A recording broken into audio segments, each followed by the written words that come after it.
Bonjour les filles zen, salut tout le monde. Bonjour. Voilà, on est super content de vous retrouver. On va vous laisser arriver là tranquillement. Bon, j'ai 5 minutes de retard. Ouais, c'est de mieux en mieux d'épisode en épisode. Je vais finir par être parfaitement à l'heure. C'est merveilleux.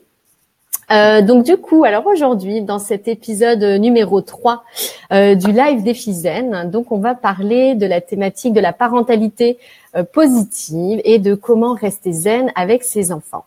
Du coup, eh bien, ce qu'on va vous inviter à faire cette semaine, donc c'est à rester zen avec vos enfants. Voilà, donc c'est un vaste sujet. Ce n'est pas une chose simple, mais voilà, avec les bons conseils de Cécile, eh bien, vous allez voir que vous aurez plein d'outils et que vous allez avoir tout ce qu'il vous faut pour voilà ne plus vous énerver après vos enfants et rester calme en toutes circonstances et surtout vous allez voir, on va voir ensemble, c'est hyper intéressant que c'est un véritable travail de fond en fait et qu'il y a pas mal de choses en amont qu'on peut faire avant d'attendre donc les petits pics de colère. Alors du coup, ce que j'aurais bien aimé avant que Cécile intervienne, c'est d'avoir déjà un retour sur le son. Est-ce qu'on entend ce qui se passe ici Est-ce qu'on nous entend parler? Est-ce que quelqu'un peut nous manifester si le son est bon, si l'image est bonne? Alors, bonjour les filles. Yes, j'ai une réaction. Alix, est-ce que c'est bon? Est-ce que tu nous entends? Est-ce que tu nous vois? Bonjour, impeccable. Salut Jess, super. Bonjour. Cécile aussi? Je te laisse parler, Cécile, pour voir si on t'entend. Vous m'entendez aussi? Tadam, tadam. Est-ce que Cécile aussi, vous l'entendez bien? Bon, bonjour, on entend bien. Merci beaucoup, Jess. Comme ça nous permet de nous lancer, au moins de nous dire qu'on ne parle pas que toutes les deux, parce que c'est dommage. On a plein de choses super intéressantes à vous partager aujourd'hui, à vous partager ce matin. Donc, écoutez, c'est absolument parfait. Donc, on va pouvoir commencer. Donc, les filles vont nous retrouver au fur et à mesure. C'est pas grave. Voilà, on fera peut-être un bref rappel d'où on en est, et puis voilà, on prendra un petit peu le sujet en cours. Mais aujourd'hui, donc, on va parler de relations avec ses enfants. Et on va vous parler d'une thématique dont on entend souvent parler de plus en plus. Et pour cela, en fait, j'ai invité donc Cécile Amiel. Elle va se présenter elle-même. Donc, elle propose vraiment, je trouve, un angle hyper intéressant autour de cette idée de parentalité positive et bienveillante, qui est le côté ludique dans la communication qu'on a avec ses enfants. Et je trouve que c'est quelque chose de très important parce que bien souvent, on est dans un schéma entre guillemets un peu hiérarchique. Vous voyez, on attend de l'obéissance. On doit avoir de l'autorité. Il y a comme un rapport de force, en fait, qui est un peu sous-entendu dans nos relations avec nos enfants. Et ce n'est pas la meilleure façon de se faire respecter, et en tout cas de garantir quand même l'ordre à la maison. Donc, je vais laisser la parole à Cécile Amiel, qui est là avec nous ce matin. Alors, bonjour à toutes. Ravie vraiment d'être là pour les défis. J'adore les défis, tu sais, Mylène. Du coup, je trouve que le thème est particulièrement bien choisi en plus sur le fait de rester zen. Alors, effectivement, moi, je suis l'auteur d'un blog qui s'appelle Léo Melrose, où je partage pas mal de conseils sur la parentalité ludique, qui est plutôt, c'est du jeu, mais c'est plus, je dirais, une façon de communiquer avec nos enfants, comme tu disais, qui est avec beaucoup d'humour et peut-être un peu de dédramatiser certaines situations, de prendre un peu de recul sur notre quotidien, de mettre un peu plus de légèreté, on va dire, dans nos journées. Et puis, c'est aussi une vision de la vie quelque part, tu vois. Ça va au-delà de la relation simple avec nos enfants. On peut être aussi ludique dans notre façon d'être avec les autres, tout simplement. Et comme on est des modèles aussi pour nos enfants, du coup, ça va quelque part rejaillir sur la relation avec eux. Oui. Donc, j'aime bien ce côté vraiment d'utiliser l'humour, quoi. Et donc, ce thème, il me parle particulièrement parce que tu disais, donc, effectivement, ça peut ça peut être un peu un challenge pour les parents de rester zen et sur une semaine, je trouve ça génial de tester les outils qu'on va vous partager. Donc je suis ravie d'être là. Et oui, parce qu'en fait, c'est ça l'idée, hein. Donc, l'idée de ce live, c'est on vous lance ce défi et puis on va vous donner des outils. Et vraiment, on voudrait que ce soit interactif, que vous partagiez avec nous vos difficultés dans vos relations avec les enfants, parce qu'on a une experte qui est là avec nous aujourd'hui et donc on va profiter d'elle à fond et lui poser nos questions parce que je sais qu'on en a plein quand on débute avec ce qu'on appelle la parentalité positive, l'éducation bienveillante, tous ces termes très positifs. Très personnellement, lorsque je me suis intéressée en fait à toutes ces thématiques, eh bien j'avais tout un tas d'idées reçues en fait dessus et vraiment pour moi les gens qui mettaient en application ces concepts-là, d'une part ils avaient plus d'enfants en bas âge, hein, je me disais c'est que leurs enfants sont devenus grands et que de toute façon ils écoutent, ou alors ils ont de la chance, ils ont eu des enfants super sages et du coup pour eux tout leur paraît facile. Et puis j'avais un peu l'impression d'avoir face à moi des gens, on va dire un peu baba cool, ou vous voyez qui avaient un autre mode de vie qui était pas du tout compatible avec ma façon de vivre à moi, avec le fait d'avoir un boulot, d'avoir un projet, de créer une entreprise, parce qu'à l'époque, je faisais tout ça en même temps, mon mari était pas souvent là, enfin, j'avais vraiment l'impression que c'était pas du tout, on va dire, adaptable à tout le monde. Et je me posais une question très importante, et je pense que vous la posez aussi, sur la parentalité positive, c'est OK, mais qu'est-ce qu'on fait du coup? Comment est-ce qu'on peut avoir quand même cette autorité, en tout cas, comment est-ce qu'on peut se faire respecter à la maison? Comment est-ce qu'on peut quand même obtenir gain de cause? Parce que l'idée n'est pas d'avoir des enfants rois. Voilà, on est toutes bien d'accord. Et l'idée n'est pas d'être dans le plus grand des laxismes et que ce soit le bazar à la maison en permanence. Donc, Cécile, est-ce que toi aussi, tu as eu un peu ces idées reçues au départ et à quoi tu t'attendais? Alors, je dirais que j'ai découvert la parentalité positive parce que je la pratiquais quelque part à ma façon depuis l'enfance depuis la naissance de ma fille. Mais je l'ai découvert après avec des vrais outils en regardant ce qui se faisait à l'extérieur, effectivement. Hello. Et du coup, oui, il y avait cette sensation effectivement que quand t'es pas dans l'autorité entre guillemets stricte, t'es dans le laxisme et du coup c'est la fête à la maison, tout le monde fait ce qu'il veut et en gros il se passe c'est le bazar quoi. Et moi c'est pas du tout mon idée parce qu'effectivement t'as raison, on a besoin que on a des journées remplies, peut-être qu'on travaille à l'extérieur, on a besoin que les choses soient faites. Le soir faut prendre le bain, faut manger, faut faire la cuisine, etc. Donc on a besoin que tout ça roule. Les enfants s'habillent le matin, qu'on n'ait pas le stress pour pour partir en voiture ou pour partir à l'école. Donc tout ça, faut que ça soit fluide. Mais pour que ce soit fluide, c'est vrai que parfois ça implique, chez les parents, ils ont la sensation qu'il faut se faire obéir, quoi, parce que ça doit fonctionner comme ça. L'enfant, il doit te respecter, et donc le respect, ça veut dire que tu dois lui dire quoi faire et qu'il doit en gros obéir à la lettre à ce que tu lui dis. Mais le problème, c'est quand on part de ça, en fait, on part du postulat que quelqu'un doit nous obéir, que ce soit un enfant ou pas d'ailleurs. Et déjà, on est dans le rapport de force. On n'est plus du tout dans un truc fluide. Déjà, ça commence mal, tu vois. On part pas avec la bonne intention, en fait. Donc déjà, dans l'intention, je comprends que ce soit un challenge, mais déjà, changer d'intention, je pense que c'est important de se dire, OK, mon idée, c'est pas de me faire obéir. Les mots, ils sont importants. Hein. Je veux me faire obéir, ça veut dire qu'en gros, c'est un peu comme à l'armée, quoi. Tu fais ce que je te dis, et puis au moment où je te le dis. Alors ça fonctionne quand les enfants sont tout petits, parce que quelque part, ils sont tout petits face à nous qui sommes des géants. Oui, et encore. Non, tu vois, ça va être sans arrêt des clashs et des tensions tout le temps. D'ailleurs, les filles, je serais intéressée, juste une petite parenthèse, les filles qui êtes là, est-ce que vous pratiquez aujourd'hui ce qu'on appelle la parentalité positive? Est-ce que vous avez déjà entamé, entre guillemets, un peu ces réflexions autour de ce que vous attendiez de l'éducation? Est-ce que vous avez fait des choses un petit peu en ce sens? Ou est-ce que vraiment vous découvrez ce dont on vous parle maintenant? Voilà, c'est important aussi qu'on sache un petit peu où vous vous situez pour savoir comment orienter la suite du live et du coup les conseils que Cécile va nous donner. Donc n'hésitez pas les filles à nous dire un petit peu comment vous vous positionnez par rapport à tout ça. Est-ce que vous avez déjà commencé à le faire?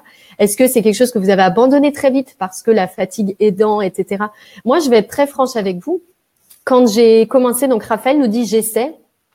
Moi, c'est vrai, quand j'ai commencé, je me suis intéressée à la parentalité positive parce qu'en fait, un jour, moi, j'ai eu un petit incident, une situation classique. Il était 6h moins le quart. Je rentrais du boulot. J'étais passée chercher mon petit à la crèche. Mon mari était au travail. À l'époque, il travaillait très loin du domicile. J'étais enceinte en plus à l'époque. Au premier trimestre, j'étais crevée tout le temps. Je revenais de faire des courses, donc j'étais à bout. Vous voyez, là, la mayonnaise était déjà très très haute.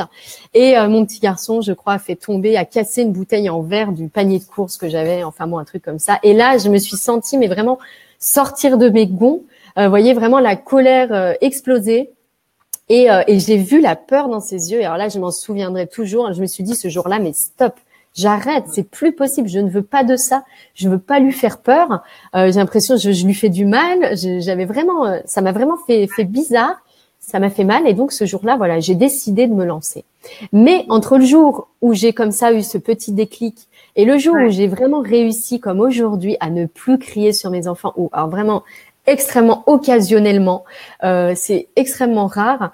Eh bien, j'ai eu beaucoup de hauts et de bas, quoi. Et je me souviens qu'avec mon mari, souvent, on avait ce débat où lui, il était plutôt autorité naturelle.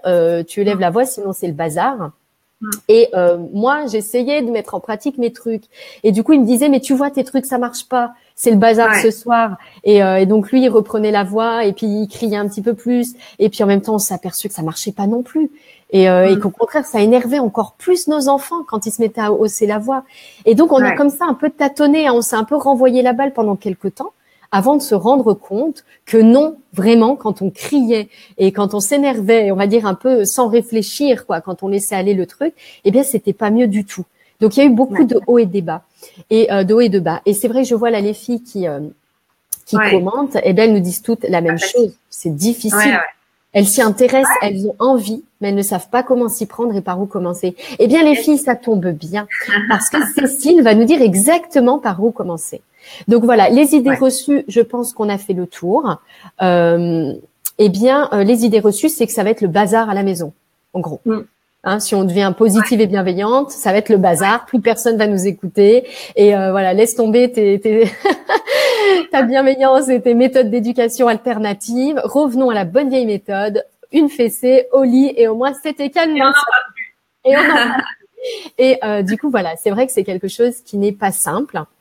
Mais voilà, on va vous proposer tout de suite avec Cécile un petit mode d'emploi pour réussir à faire suivre cette semaine en restant zen avec ses enfants.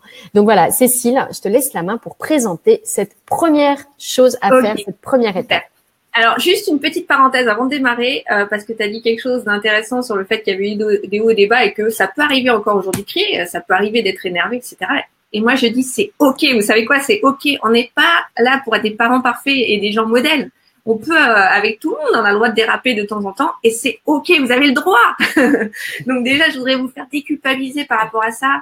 Et on est toujours à temps d'aller voir ses enfants et de s'excuser. Et il y a des manières ludiques de le faire. Je pourrais vous en partager d'ailleurs une ou deux sympas que vous pouvez tester avec vos enfants. Alors, pour entamer le sujet, effectivement. Alors juste un tout petit truc. Jess dit quelque chose de très intéressant que j'ai vécu moi-même. La difficulté, c'est de s'accorder avec le papa. Parce que effectivement, nos maris sont parfois un peu plus sanguins encore que nous. Moi, j'ai vécu notamment ça, et c'est vrai que ça a mis un petit peu de temps. Et c'est d'ailleurs la pratique. Cécile aussi. Voilà. Moi aussi.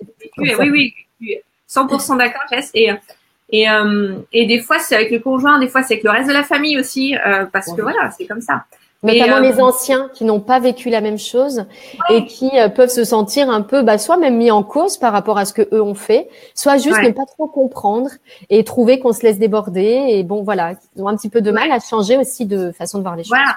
Après, imposer sa façon de voir l'éducation à son mari, ça marche pas, quoi. On peut pas lui dire, voilà, parce que c'est remettre en question les choses profondes en soi. Et par contre, incarner soi-même le modèle qu'on veut voir dans sa famille, là, ça fonctionne. Et ça se fait petit à petit, ça se fait pas comme ça du jour au lendemain. Mais moi, je l'ai vécu aussi, hein, donc je sais de quoi je parle.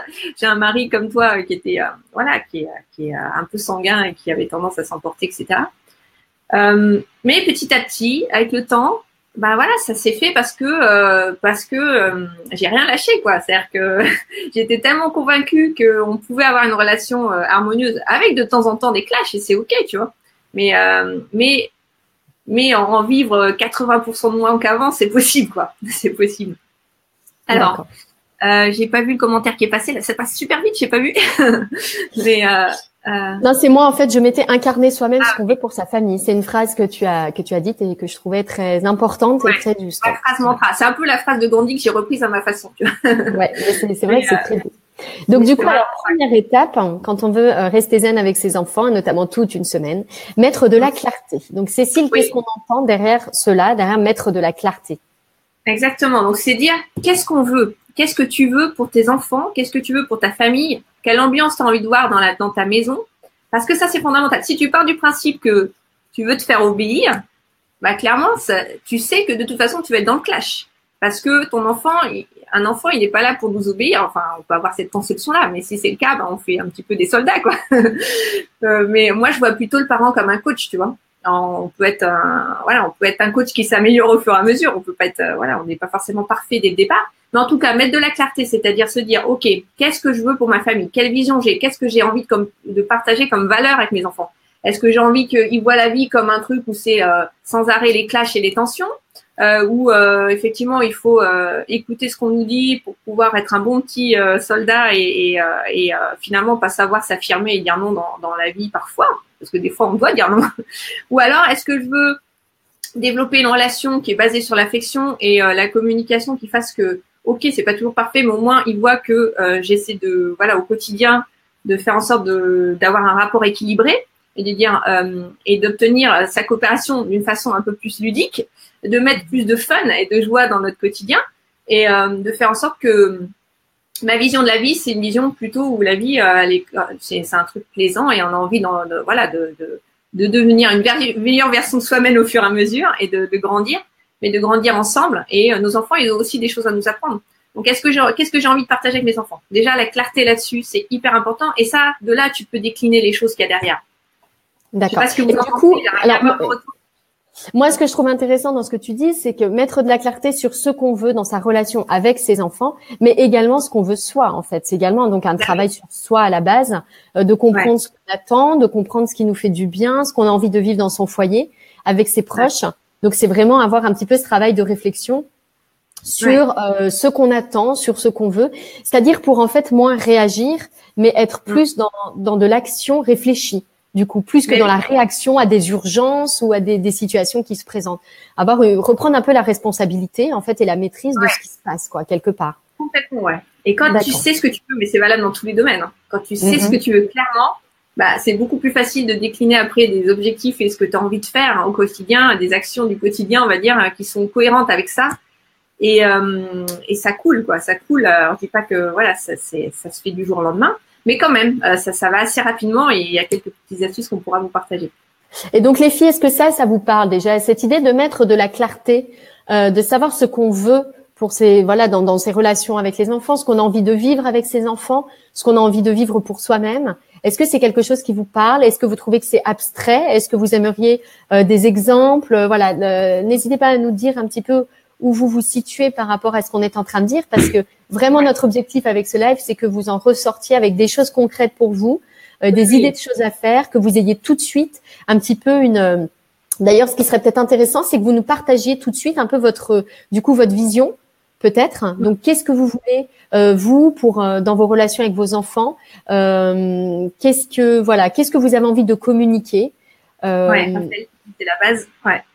Moi, c'est vrai que par exemple, quelque chose pour moi qui est très important, une chose à laquelle je pense là quand on en parle, c'est que je veux vraiment, Aurélie, tiens, regarde, je te donne mon exemple. Bon, je réfléchis un petit peu comme vous à bout de point. Parce que c'est vraiment les termes et l'approche de Cécile. Moi, ce que j'aimerais, c'est vraiment que ce soit basé, qu'il y ait de l'amour, mais démontré. Parce que je trouve que ce qui nous manque souvent en tant qu'adultes, c'est les démonstrations d'amour de nos parents. Vous voyez, on en revient très souvent à ce point-là. Et je ne sais plus ce que je disais il y a pas longtemps d'une personne qui écrivait, il y a deux catégories de personnes. Il y a les personnes qui donnent de l'amour aux autres et il y a les personnes qui ont besoin d'amour. Et en réalité, les personnes qui n'arrivent plus à s'ouvrir aux autres, à apporter des choses très positives autour d'elles, mais c'est simplement parce qu'elles ont manqué de ça. Et donc, moi, j'avoue qu'avec mes enfants, c'est vraiment le message que je veux leur faire passer. Donc, leur donner un maximum d'amour et surtout leur montrer, leur dire un maximum, leur montrer, donc se faire des câlins un maximum, vraiment essayer de leur dire le plus possible. Et d'ailleurs, on a eu à Noël là, un super cadeau là du Père Noël. C'est un livre qui s'appelle Mon amour. Et il est magnifique, ce livre, pour les petits. Je ne sais pas si certaines le connaissent. C'est un livre où c'est maman qui explique en gros, mon chéri, je vais te dire un secret. Je t'aime tout le temps. Je t'aime quand tu fais comme moi. Je t'aime quand tu n'en fais qu'à ta tête. Je t'aime quand tu fais une bêtise. Et mes enfants adorent ce livre en fait. Je pense que ça leur parle beaucoup. Et donc voilà, pour moi, vous voyez, ma clarté, ce serait ça, quoi. Ce serait de montrer qu'on aime les autres, qu'on aime nos enfants, parce que je pense que c'est la base de tout. Et voilà, si on veut qu'ils grandissent bien, qu'ils évoluent bien, voilà. Donc voilà pour mon exemple à moi, Aurélie. Cécile, tu veux nous partager le tien, par exemple? Un peu dans un autre contexte, tu vois. C'est un peu c'est ce que j'ai vécu il y a 4-5 ans où j'étais dans ma voiture, j'étais salariée à l'époque. Et j'allais à mon bureau le matin tôt et je déposais ma fille à l'école à 7h30 alors que l'école démarrait réellement qu'à 9h le matin. Et je me souviens d'un matin où ça avait été assez tendu en fait parce que je m'étais levée tard, enfin j'étais en retard et du coup j'avais fait j'avais mis la pression sur ma fille pour qu'elle soit en même temps qu'elle se dépêche, etc. Et du coup ça avait des tensions. Ça avait fait des tensions et j'étais dans ma voiture et je m'en souviens d'autant plus que je me suis filmée à l'époque dans ma voiture et que j'ai retranscrit cette scène. Et c'était en gros, je me sentais coupable. Je me disais, mais je suis en train de lui imposer une vision. Qu'est-ce que je fais là? Je suis en train de tous les matins de la déposer à 7h30. Elle a besoin de sommeil. Je culpabilisais en fait de lui imposer ce rythme de dingue que je vivais en fait. Et ça a été une prise de conscience pour moi, non seulement de ce que je voulais comme changer dans la relation, c'est-à-dire de moins lui mettre la pression et de respecter son rythme, etc. Mais aussi pour moi, ça a été aussi de changer d'activité pour faire quelque chose qui m'épanouissait plus. Donc remplir mes propres besoins avant de pouvoir remplir ceux que j'avais dans la relation avec ma fille, quoi.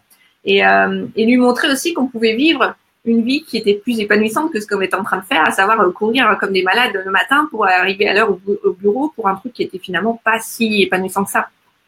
Tu vois? Donc moi, la clarté, elle va même plus loin que ça. C'est quelle est ma vision de la vie, quoi.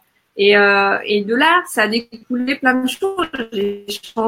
J'ai carré que sa vie a changé aussi dans son rythme. Aujourd'hui, je la dépose à l'école, à la dernière minute, tout a changé.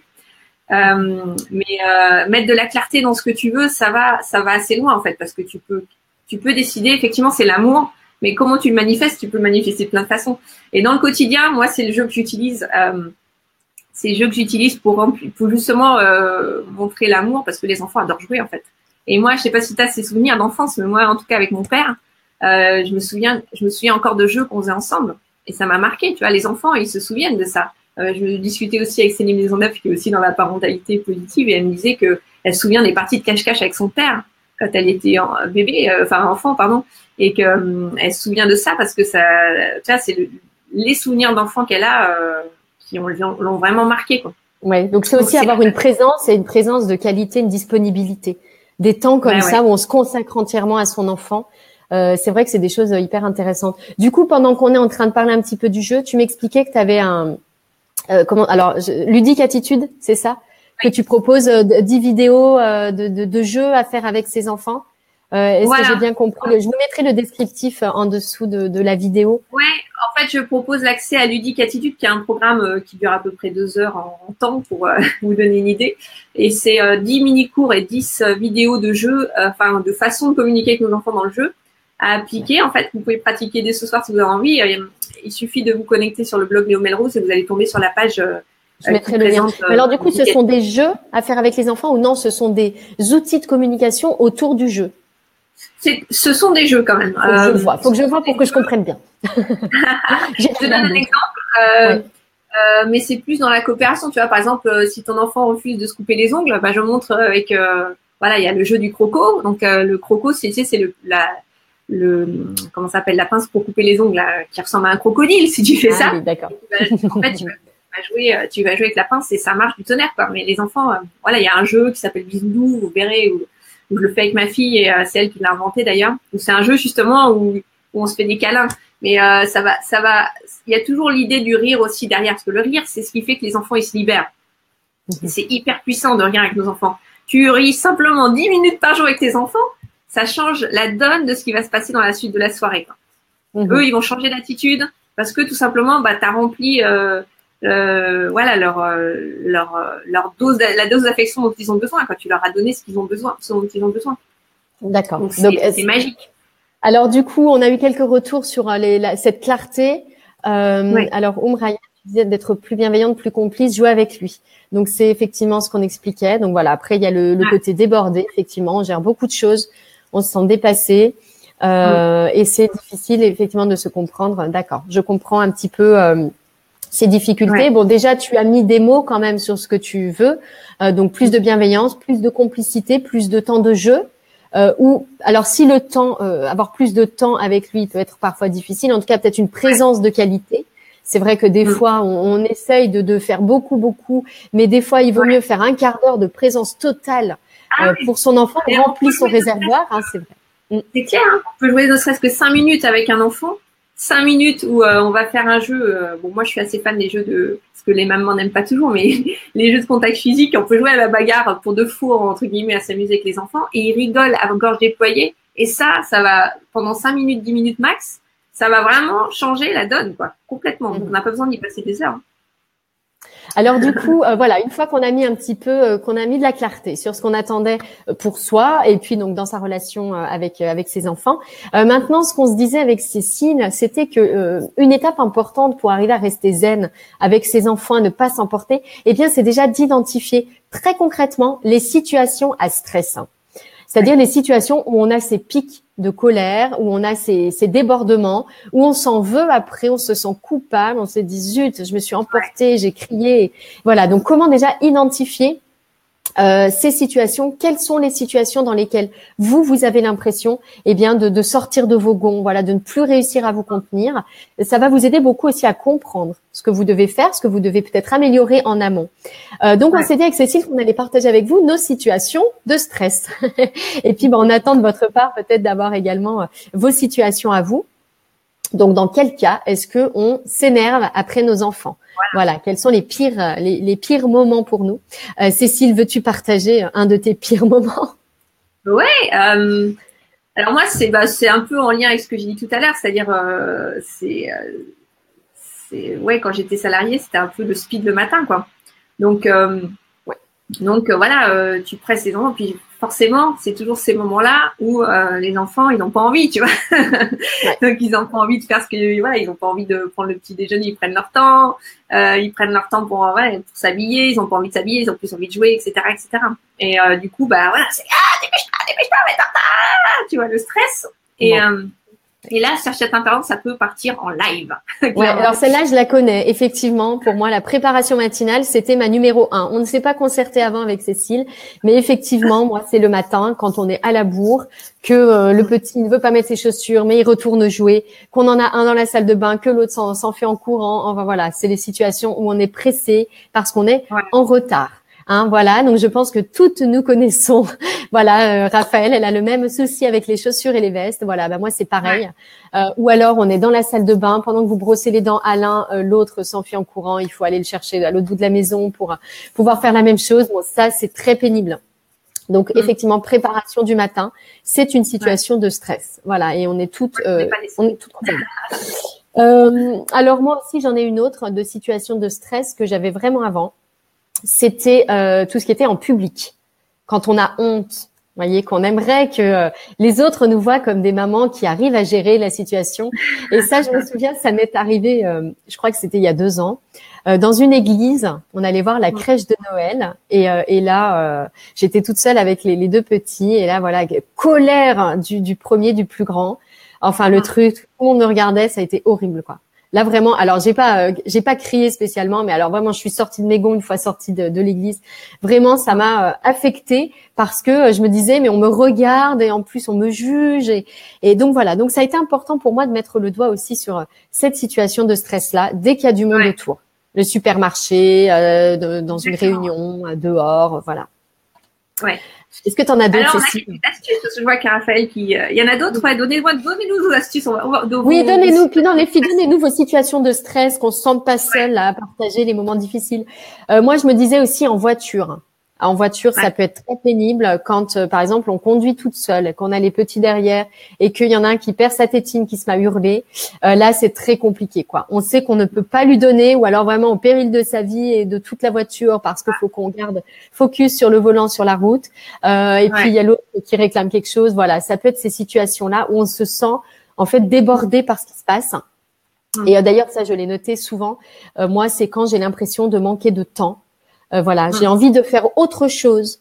je ne suis pas à 100% avec eux. Soit j'ai envie d'aller m'occuper de mon blog, soit j'ai envie d'aller faire à manger et ils se dépêchent pas pour s'habiller. C'est quand on est toujours en train de penser un petit peu à autre chose, à ce qu'on va faire derrière. Et du coup, là, on perd très rapidement en patience, quoi. Alors, Jess qui nous partage. Ah oui, d'accord. Voilà, ben, c'est quand tu en fait attends de faire autre chose. C'est quelque chose que j'ai très souvent remarqué. Quand on est 100% disponible avec l'enfant, si vous voulez, sa colère ou sa demande ne nous fait pas grand-chose puisqu'on est là pour ça. Mais quand en revanche, on n'est qu'un tout petit peu là, mais que surtout on attend d'avoir un temps de calme pour décrocher le téléphone, pour appeler quelqu'un ou pour préparer le repas ou autre chose, eh bien c'est là que notre patience en fait diminue très très vite. C'est ça. C'est ça, et des situations comme ça, il y en a des milliers. Hein. C'est aller prendre le pain à table, effectivement. Ton enfant qui a pas envie de manger, qui pousse son assiette sur le rebord et qui te regarde droit dans les yeux en disant ah ça va, tu vois. Voilà. Alors, oui, tout à fait. Alors c'est vrai que tout à l'heure je parlais des choses en public. Alors moi j'irais même pas jusqu'à forcément public, mais des fois simplement devant la famille. Vous savez. Quand on essaie de faire bonne figure, par exemple, devant nos parents qui n'ont pas la même approche de l'éducation que nous, et qu'on essaie de lui montrer que ce qu'on fait est bien et qu'en fait ça ne marche pas du tout parce qu'il est fatigué, etc. Là, c'est également des situations où on se sent en fait agressé. Voyez, on a l'impression qu'on est jugé, qu'on est mal perçu, voilà, qu'on nous demande trop, qu'on n'y arrive pas, qu'on essaie de bien faire, que ça marche pas. C'est un petit peu toutes ces situations-là. Donc c'est vrai que voilà, une chose qui est importante qu'on vous invite à faire avec Cécile, eh bien c'est de lister un petit peu ces situations dans lesquelles vous vous sentez sortir de vos gonds pour essayer de comprendre un petit peu ce qui se cache derrière. Et du coup, vous allez dire bah oui, mais qu'est-ce qu'on fait derrière? Qu'est-ce qu'on fait avec ça? Exactement. Donc une fois que vous avez listé ça et que vous vous dites oh là là là là, c'est horrible, je n'y arriverai jamais. Eh bien là, on vous propose quelques outils pour ces situations d'urgence. C'est-à-dire que vous êtes dans la situation, vous sentez que ça commence à monter. Qu'est-ce qu'on fait? Cécile, tes meilleurs outils pour les situations d'urgence? Alors, on va dire que j'en ai 3 à te proposer. Waouh! Parfait. J'en ai 3 à proposer. Enfin, j'en ai 3 à vous proposer. Le premier, c'est un outil ludique, mais ça dépend de où on en est dans la mayonnaise. Est-ce qu'il y a juste l'œuf avec la moutarde et un peu de sel, ou est-ce qu'on a déjà bien commencé à monter avec de l'huile, tu vois, et qu'on est presque au ras du bol, quoi.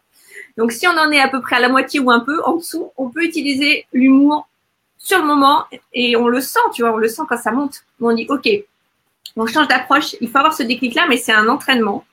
Je dis bien, c'est un entraînement. Si tu répètes ça régulièrement, tu vas voir que ça fonctionne et c'est un truc de dingue. Et donc, par exemple, tu es au supermarché, ton enfant va attraper ce paquet de bonbons que tu lui refuses alors que tu es avec ton chariot, ton machin et que tu cours partout. Tu vas l'attraper sous le bras et tu dis, maman, je veux manger mon choupinou d'amour. Et tu vas lui faire des câlins comme ça partout, il va se mettre à rire. Et ça va désamorcer immédiatement le truc. Donc ça, c'est quand c'est pas encore complètement en haut, tu vois. D'accord. Donc c'est quoi? C'est faire diversion ou juste lui faire un... Ouais. C'est voilà, faire un truc humoristique qui casse le process en fait de la mayonnaise. C'est détourner l'attention, mais par le jeu d'un côté ludique et en fait, tu parlais de l'amour et des câlins, mais c'est vraiment ça, quoi. C'est-à-dire que l'enfant à ce moment-là, il a besoin de ton attention et de toute façon, tu sais que ça va partir en cacahuète si tu fais pas quelque chose. Donc une intervention ludique, ça marche. Ça marche dans la plupart des cas, sauf si on a commencé déjà à entamer, on est déjà bien avancé dans le déclenchement de, c'est ton enfant il t'écoute plus, souvent il te regarde plus, il a commencé déjà à chouiner depuis un petit moment, et toi t'es vraiment, t'as pas l'esprit à ça. Donc ça peut être aussi, voilà. D'accord. Donc ça c'est un outil de premier niveau, on va dire. Premier niveau. Exactement. C'est ça. Quand c'est pas encore horrible, mais qu'on sait qu'on est en situation de stress et que ça pourrait empirer, donc on désamorce en mettant du jeu tout de suite dans ce qui se passe. Et je te donne dans le contexte aussi, puisqu'on parlait tout à l'heure du contexte de partir de la maison le matin, ça peut être quel moyen de transport on va prendre ce matin. Et on y va en train, on se dépêche, allez le train va partir, et paf on en prend un sur le dos, et l'autre qui c'est qui est le chauffeur du train? C'est moi, ok, et on y va. Et là les enfants ils vont être dedans à fond et c'est parti quoi. Ils vont être les premiers à vouloir monter dans le train qui est la voiture, mais voilà. D'accord, ok. Super idée. Ok, donc première idée, premier niveau, on désamorce, on trouve du jeu, un petit truc rigolo, voilà, de l'humour. Ok, donc ça très bien, j'ai bien retenu. À tester. Deuxième idée, on n'est pas dans l'humour, on n'est pas dans l'humeur. Et donc, on se dit, on a un moyen avec les enfants de leur montrer notre niveau de patience. Donc ça, il faut les avoir briefés un peu avant. Mais en gros, on va comparer notre niveau de patience à un fruit, à la taille d'un fruit. Donc, quand on a beaucoup de patience, c'est à peu près de l'ordre de la pastèque. Mais quand notre patience diminue, ça va passer au stade pamplemousse, puis au stade orange, puis au stade clémentine, jusqu'à ce qu'on arrive au stade petit pois. Et là, les enfants, ils savent que quand on est au stade petit pois, on est au bord de l'explosion. Ça va faire une purée de petits pois. Donc, dans la communication, en fait, au fur et à mesure que la mayonnaise monte, on va leur dire, là, tu vois, là, ma patience, ça commence à être comme une orange. Et là, généralement, les enfants, quand ils sont briefés là-dessus, eux-mêmes, ils vont changer d'attitude, en fait, parce qu'ils ont compris que notre besoin d'être respecté dans notre besoin de calme ou de, peu importe ce qu'on a à vivre sur le moment, ils ont entamé largement notre niveau et ça va partir au clash. D'accord, ok. Donc, on compare notre patience à un fruit et on leur dit où on se situe. Voilà. Okay. Donc, en fait, on leur parle. D'accord. Ouais. Voilà. Et la troisième astuce, c'est plus une astuce, on va dire, anticipation de la situation d'urgence, mais qui est, c'est pas anticipation. T'es dans la situation d'urgence, donc là, t'es sur le point d'exploser, quoi. Donc t'es presque au petit pois. Okay. Et là, tu peux carrément aller passer les mains sous l'eau froide. Ok. Donc c'est une technique, l'eau froide est calme. Ok. Donc, il faut avoir cette présence d'esprit de le faire, mais voilà, tu dis, ok, je coupe, je change de pièce déjà, je laisse mes enfants, alors si on est dans le salon, je sais pas dans quelle situation si t'es en voiture, évidemment, tu peux pas faire ça, mais tout dépend du contexte, mais sur le moment, tu dis, ok, c'est moi qui ai besoin là de calme, et je m'éloigne, et je vais mettre les mains sous l'eau, et je peux carrément aussi faire la morte par terre, ça fonctionne très bien avec les enfants aussi, où tu vas te mettre carrément par terre allongé, et tu dis, maman, là, elle est plus disponible. Et tu respires et tu t'occupes de toi. Alors là, les enfants qui vont peut-être te monter dessus, mais tu restes allongé, tu bouges pas. Tu dis maman, tu fais la morte. Et tu respires, tu t'occupes de toi, tu reviens à ta présence de toi-même pour couper carrément court à ta propre colère, quoi. D'accord, ok. Alors moi, c'est vrai qu'un conseil dont je parlais, donc tu l'as dit un petit peu, c'est de s'isoler. En fait, quand moi je sens que ça bouillonne et que ça va, alors soit je passe le relais. Si le papa est là, je lui dis, écoute, prends le relais. Je vais me mettre dans la chambre, je vais me mettre aux toilettes, je m'isole toute seule. Si il est pas là et que je suis toute seule, tout simplement je vais aux toilettes. Voilà, je ferme la porte, je m'isole 2 minutes. Voilà, je respire, je reprends un petit peu mon calme et puis ensuite je reviens. Quand c'est possible de laisser les enfants, après tout dépend aussi des situations, mais il vaut mieux les isoler en les mettant par terre, par exemple, en sécurité et puis partir, que de vouloir à tout prix rester à côté, s'accrocher et puis là que ça explose parce qu'on a plus de ressources et qu'on n'y arrive plus. Donc voilà un petit peu les outils d'urgence. Écoute, je trouve que c'est très sympa. Tes idées, je vais les tester moi aussi. Après, c'est vrai que comme j'ai beaucoup travaillé en amont, j'ai beaucoup moins de cas d'école où j'en suis vraiment au point de devoir mais voilà, je regardais si j'avais. C'est intéressant d'avoir vos retours par rapport à ça. Qu'est-ce que vous en pensez? Est-ce que vous êtes prête à tester? Est-ce que vous le faites déjà? Est-ce que ça vous paraît vraiment trop difficile? Est-ce qu'au contraire, ça vous paraît évident que vous le faites, que ça marche bien? Voilà, n'hésitez pas à nous dire un petit peu comment vous situez par rapport à ces outils spéciaux pour les situations d'urgence.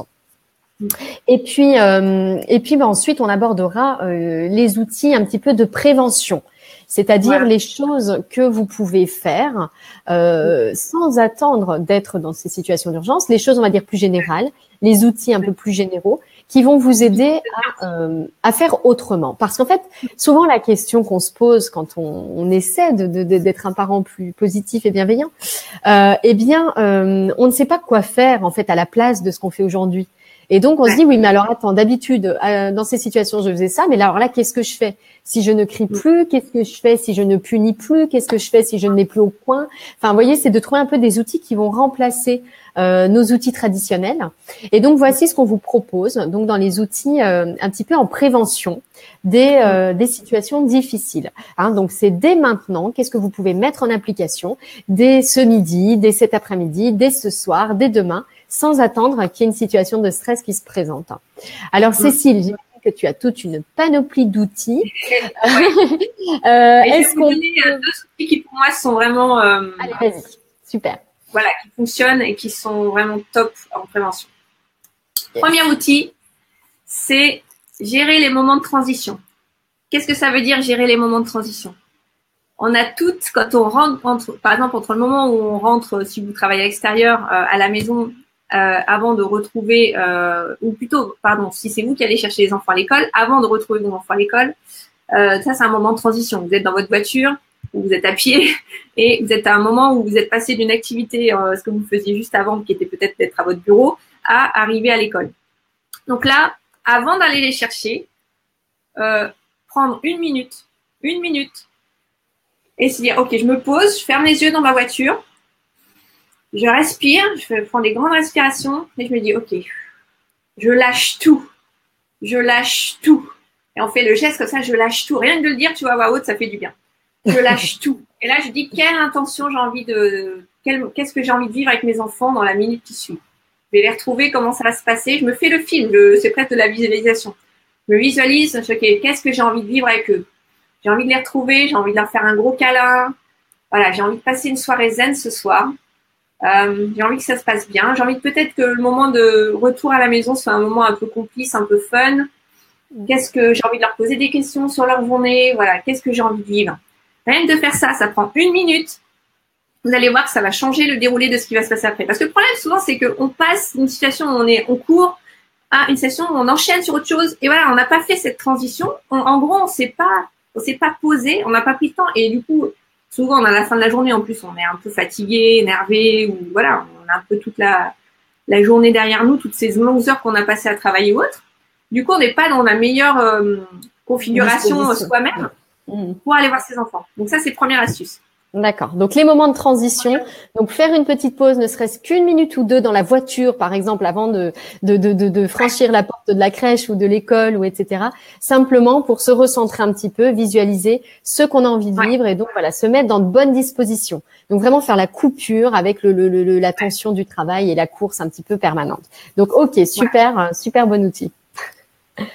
Et le deuxième outil, c'est simplement de rire 10 minutes avec ses enfants ou 5 minutes avec ses enfants. J'en ai parlé un petit peu tout à l'heure, mais c'est un outil préventif, vraiment qui fonctionne, vraiment du tonnerre avec nos enfants. Pourquoi? Parce que qu'est-ce qui se passe? Pourquoi nos enfants, ils se mettent en colère, ils nous provoquent, ils s'énervent, etc. Pourquoi ils nous poussent dans nos retranchements? Souvent, quand on les retrouve le soir, alors que tout s'est bien passé à l'école ou à la crèche, ou voilà, qu'ils ont été des enfants sages comme des images, et tout d'un coup, boum, on ne sait pas pourquoi on a des monstres à la maison. Donc pourquoi ça? Simplement parce que toute la journée, ils ont accumulé une série de petits stress.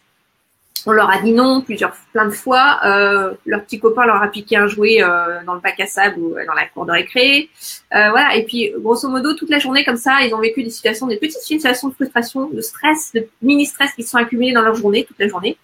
Et quand ils arrivent avec nous, ils sont avec la personne qu'ils aiment, avec qui ils peuvent, entre guillemets, baisser les masques et être eux-mêmes et se lâcher. Et là, boum, ça part en sucette. Oui. Et on se dit souvent qu'ils sont adorables avec les autres et ils attendent qu'on soit là pour devenir insupportable. Et c'est vrai que très souvent on se le dit ça, mais en fait c'est parce qu'ils se sentent en sécurité avec nous. Voilà, donc c'est un petit peu leur cadeau. Donc on a cette primeur d'avoir droit à toutes les belles explosions, etc. Et donc, avant même d'enchaîner sur autre chose, c'est-à-dire avant d'aller faire prendre le bain, les devoirs, avant d'aller préparer à manger, avant même d'aller changer, ils vont réclamer notre attention. Et il faut la leur donner à ce moment-là. On leur donne ne serait-ce que 5 minutes. On est fatigué, on va se jeter sur le canapé, ils vont nous sauter dessus, on va faire des câlins, on va se rouler ensemble sur le canapé.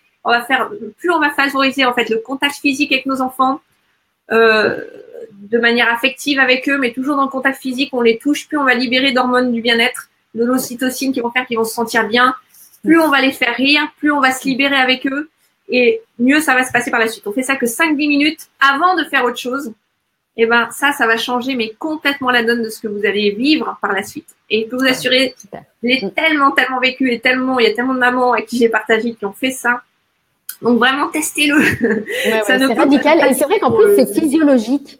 C'est vrai, c'est ce que tu disais, le câlin avec ses enfants, c'est physiologique, ça libère vraiment des hormones, les hormones du bien-être.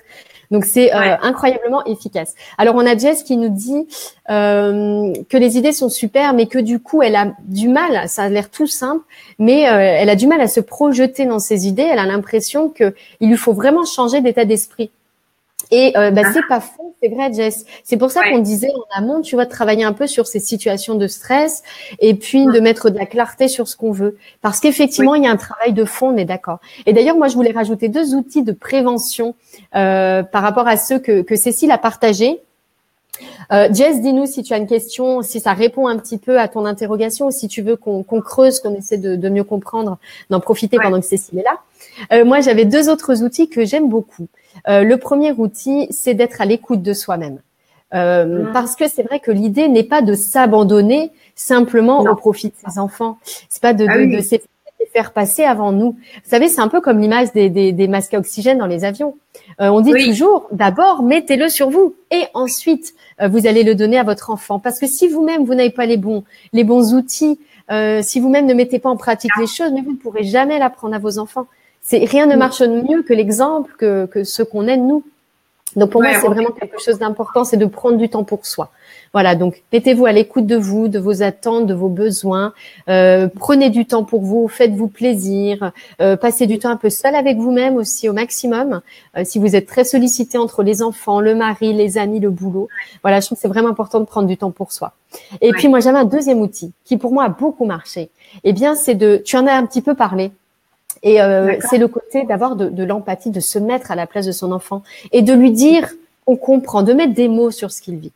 Moi, c'est vrai que notre petit garçon peut faire des colères, et ben simplement le fait. Alors de le prendre dans les bras, parce que le câlin effectivement joue un rôle important.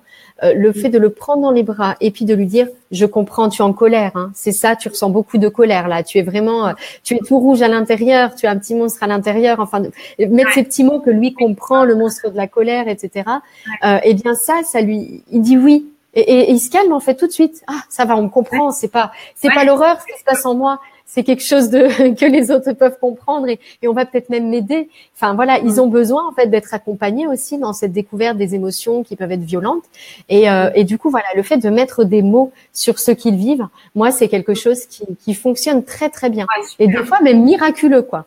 Le truc qui s'arrête tout de suite, alors que ça partait pour grimper très très fort, très très loin. Et puis finalement, non, ça l'apaise parce que on comprend ce qu'il vit. Et le fait d'être compris, nous-mêmes, quand on est compris, on se sent tout de suite mieux. Donc nos enfants, ne sont pas différents en fait par rapport à cette gestion des émotions. Donc voilà moi un petit peu les 2 choses que je voulais rajouter. Donc être à l'écoute de soi et puis mettre des mots sur ce qu'ils vivent. Voilà. Quand ils sont en colère, quand ils pleurent, quand ils ont un chagrin qu'on n'arrive pas à arrêter, qu'ils hurlent, quand ils veulent un jouet, qu'ils peuvent pas l'avoir, etc. Toutes ces choses qui peuvent partir en situation difficile, eh bien simplement de dire qu'on les comprend. Voilà. C'est vrai que ça peut leur faire du bien plutôt que d'essayer de taire en fait ces émotions parce qu'elles sont quand même en eux et donc en les faisant simplement taire, on les fait bouillonner encore plus. Donc voilà, moi je sais que c'est quelque chose qui du coup dans mon cas est très efficace aussi. Donc voilà pour nos petits outils de prévention des situations de crise. On a partagé pas mal de choses avec Cécile. Est-ce que vous voulez qu'on fasse un petit récap de tous ces outils? Est-ce qu'il y a des points sur lesquels vous voulez qu'on revienne? Je pense que ça pourrait être intéressant d'avoir un petit peu votre retour par rapport à tout ça. Est-ce que vous vous sentez un peu plus, armé pour rester zen avec vos enfants? Est-ce que vous avez l'impression d'avoir appris des choses? Alors Jess creuse ce qu'elle nous explique par rapport à son état d'esprit. Elle nous explique qu'elle ne prend jamais de temps pour elle et le pire c'est que lorsqu'elle relâche un peu, elle culpabilise parce qu'elle a l'impression que on va l'accuser de prendre trop de temps pour elle. Ça c'est souvent une problématique et ça rejoint bien ce qu'on disait avec Cécile. C'est que il est vraiment important de prendre du temps pour soi. Prendre soin de soi, c'est prendre soin des autres. Exact, voilà, c'est beau ça. Prendre soin de soi, c'est prendre soin des autres. Donc du coup, on va vous faire un petit récapitulatif des différents conseils qu'on a pu vous donner pendant ce live, parce que je pense que ça fait toujours du bien. Donc déjà, on parlait de mettre de la clarté. Donc une idée importante, c'est simplement d'avoir cette petite réflexion sur ce que vous voulez vivre avec vos enfants et ce que vous voulez vivre vous de votre vie. Voilà, c'est d'essayer de mettre des mots dessus. Et donc, ça implique de prendre un petit temps pour vous, un petit peu de temps au calme, un petit peu de temps avec vous-même pour voir quelles sont vos attentes, ce que vous aimeriez mettre en avant. On a parlé d'amour, on a parlé d'une vie plus libre, plus épanouissante, moins stressante, moins à courir. On a eu beaucoup d'idées dans ce sens. Faire les choses sérieusement sans se prendre au sérieux. Donc, ouais, un peu de légèreté, de simplicité, parce qu'on est tous des grands enfants et qu'on aime tous effectivement jouer, qu'on a tous les mêmes faiblesses, qu'on a tous beaucoup les mêmes besoins, en tout cas des choses qui s'en rapprochent. Donc simplement de prendre un petit temps pour mettre de la clarté. Ensuite, on vous a proposé d'identifier vos situations de stress. Dans quelle situation vous vous mettez en colère facilement? On en a partagé un certain nombre et elles sont toutes plus ou moins proches les unes des autres. Donc, vous n'êtes pas seul dans votre situation. On a toutes les mêmes situations de danger, les mêmes situations de stress où on a tendance à exploser avec nos enfants. Donc, faites-en la liste. Ça vous permettra d'y voir un peu plus clair sur vos besoins. Peut-être là où vous avez besoin de vous accorder plus de temps, ce que vous pourriez faire autrement pour éviter que ces situations de stress ne se produisent. Ensuite, on a parlé des outils en urgence. Alors là, Cécile nous proposait 3 outils en urgence. Tu vas me dire si je les retiens bien. Il y avait déjà l'idée de mettre du jeu quand la situation commence à monter un petit peu, mais pas trop. C'est de prendre l'enfant, de faire diversion avec un gros câlin, un bisou, un truc rigolo. Voilà, c'est de mettre un peu d'humour sur la situation. Et puis, on va amplifier juste une petite détail de précision, mais c'est important.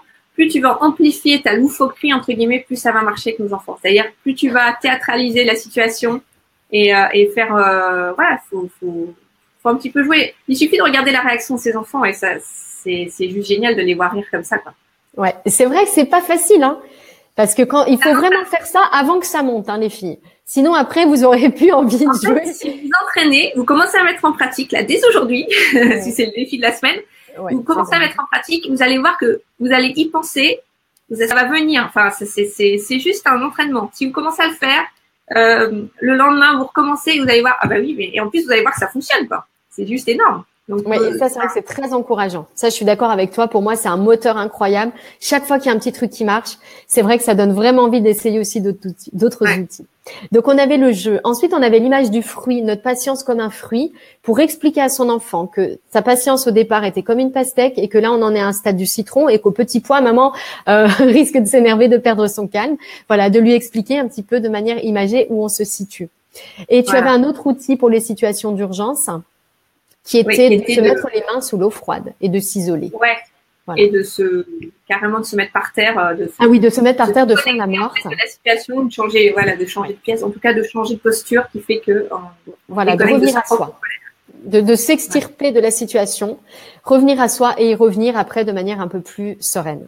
Et puis ensuite, parmi les outils de prévention, eh bien là, on vous proposait de prendre du temps pour vous. Voilà, de vous mettre à votre écoute. Quels sont vos besoins non satisfaits qui font que vous vous énervez dans telle ou telle situation? Vraiment d'essayer de mieux vous connaître, de mieux vous comprendre. Ça, c'est vraiment très important. Ouais. Ensuite, moi, je parlais d'un outil qui me sert beaucoup, c'est de mettre les mots sur ce que vivent mes enfants. Voilà, d'avoir de l'empathie. Oui, je comprends. Ouh là là là là, t'es très très en colère parce qu'elle veut pas te prêter sa voiture. Ou rien que ça, en fait, c'est vrai que notre enfant, il se sent compris et ça va mieux. Et Cécile, toi, tu nous partageais 2 outils qui étaient celui de rire avec ses enfants. De s'accorder un temps de rire, de câlin, vraiment tout ce qui fait monter l'hormone, l'ocytocine, l'hormone du bien-être. Et tu avais donc un dernier outil de prévention qui était de gestion des moments de transition. Ah oui, les moments de transition. Une petite minute et de respirer et de se dire ok, je ferme les yeux, je respire et je lâche tout. Et le geste. Voilà. Je lâche tout. Je me débarrasse. Ok. D'accord. Ouais, c'est vrai qu'en plus, rien que le geste, c'est très. D'accord. Et d'avoir une intention pour la suite. Exactement. Voilà un petit peu tous les outils, les filles, qu'on a partagés avec vous. Donc, j'espère que ça va vous être très utile pour cette semaine à rester zen avec vos enfants. J'espère que ça vous a beaucoup plu. Si vous avez encore des questions, écoutez, profitez-en pendant le moment où on va se dire au revoir pour les poser, pour nous demander, même si c'est très concret, que c'est très particulier à votre situation très spécifique. Eh bien, n'hésitez pas, c'est vraiment le moment. Donc, Raphaël était partante pour un récap. Raphaël, je pense que c'est bon pour toi, que tu es satisfaite. Jess, eh bien, voilà, petit conseil qu'on pouvait te donner, effectivement, c'est d'essayer de t'accorder un temps pour toi. Est-ce que tu ne pourrais pas, dès ce soir, prendre 15 minutes, 20 minutes pour toi, une fois les enfants couchés, pour revenir un petit peu à toi et puis réfléchir peut-être aux situations de stress, réfléchir à ce que tu voudrais pour toi. Et vraiment, dis-toi que tu n'as pas à culpabiliser parce que c'est très important et prendre soin de toi, c'est prendre soin des autres. C'était la grande phrase de Cécile et je pense qu'elle est vraiment hyper importante et elle pourrait résumer en fait ce live, voilà, de manière très juste, très appropriée. Donc écoutez les filles, merci à toutes d'avoir été là. Merci beaucoup Cécile. C'était top. Mylène, merci à vous les filles. Super instructif. Et du coup, dans le descriptif de la vidéo, eh bien, on va vous mettre le petit lien vers le programme Ludique Attitude que propose Cécile. Voilà, qui est un ensemble de petits jeux, de petites vidéos pour vous aider à améliorer cette communication avec vos enfants et puis la communication avec vous-même, hein, parce que bien sûr, tout commence de là, de mieux vous comprendre, mieux vous connaître pour avoir des relations plus saines avec les autres. C'est un ensemble, hein, de toute façon. On est une globalité, voilà, donc on est obligé de prendre le package. Voilà, on n'a pas le choix. Merci à vous les filles pour votre enthousiasme, votre présence et vos questions. Je vous souhaite une super journée, une super semaine. Et puis, du coup, moi, je vais vous donner rendez-vous dans 15 jours pour un nouveau live. Et Cécile, un grand merci à toi pour être venue. Voilà, c'était super intéressant et très, très agréable. À bientôt, Mylène. À bientôt les filles. Salut, bonne journée à toutes. Bye bye.